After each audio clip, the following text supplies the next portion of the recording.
He resigns. He still has over 27 minutes remaining. That is plenty of time for this comeback. He goes for the Sicilian. He had a good position earlier in the match in the Sicilian, but he did not play the con. It's very common for players to trade blows at the start of the bullet as they adjust to the new time control. But one thing's for certain, Magnus is going to lose the match if he continues to make these one-move tactical blunders. He had a great position there. He just simply overlooked queen takes b2 and great recognition from Hikaru. And look at this, g4. That is something that strong players do. Even if they just want to draw and keep a match lead, they play like it's any other game. You need to play in your style. You cannot play with fear. Hikaru might even be playing more aggressively than usual. He wants to put this match away in the next 10 minutes. He doesn't want this coming down to the last game. He doesn't want any of that intrigue. He wants to end this here and now, and he's trying to end it on the king side. Magnus is trying to put his king to the death on the queen side. Here we go, folks. This is almost like the Drake and Wesley So game from the CGC. And I'm waiting for g6 from white, but queen c3 threatens queen b2 mate. The knight will have to move out the way, so it's a close call. And look at Magnus like bishop f6. He's think gf7. The king might take on f7. The king is out in the open, but he's protecting everything for the time being. It's a messy position.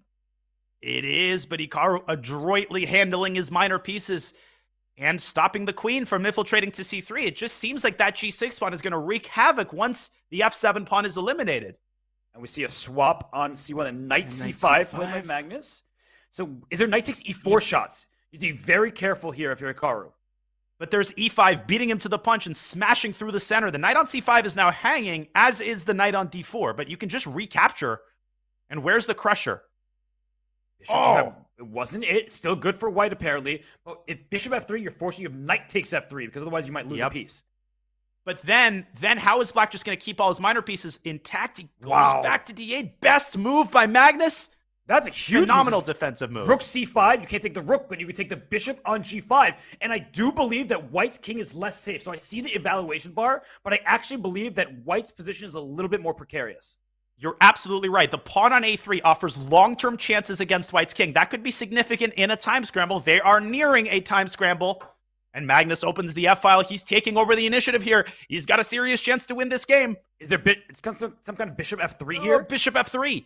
Yes, and then rook f3 in the end. Yeah, there's like bishop c5 idea. So Magnus down 10 seconds. He completely misses it.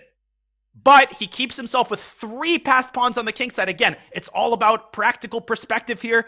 I still think Magnus has got great winning chances.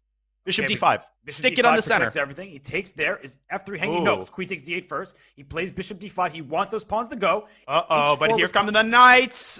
Rook b6. h4. And then h6 and then g5. You got to throw all your pawns at white. It's anybody's game. I see the eval bar. Forget the eval bar. It's 50-50 position. Hikaru's stopping the pawns. Here comes Magnus's rook. Yes, but the b pawn might seal the deal for white. At some point, it's going to go up the board. And the knight's going to jump into f6 at the right moment. This is not looking good for Magnus. No, it isn't. A2 is also a bit loose. So if you take your eye off that pawn, you could lose the A2. And he goes rook b2. Oh my gosh. Where do you go? You have to give up A2. You called it. Take on Bishop A2. A2. He goes H2. Oh, here comes the H pawn. Take on A2. Bishop A2 now. Oh, Hikaru's collapsing. He's losing control of the game. Bishop E4 and G3 was winning. Bishop E4 is next. And B5's hanging as well. The king goes back, safe and sound. A2 Bishop A2, grab that pawn and move the bishop back and do it now. Look at all these pawns going forward. Take on H2 back, rook F2 to G3. And just take on A2. Oh, Hikaru going for mate, but there's no mate. And look at Magnus. He realized it. I think he's looking from side to side. No checkmate. And he's going to bring his rook to F1 with check. Oh, and the king making a mad dash to the other side of the board. It's a promotion. It's a win. Hikaru, he does what he usually does. Robert, what did we just see? What a win.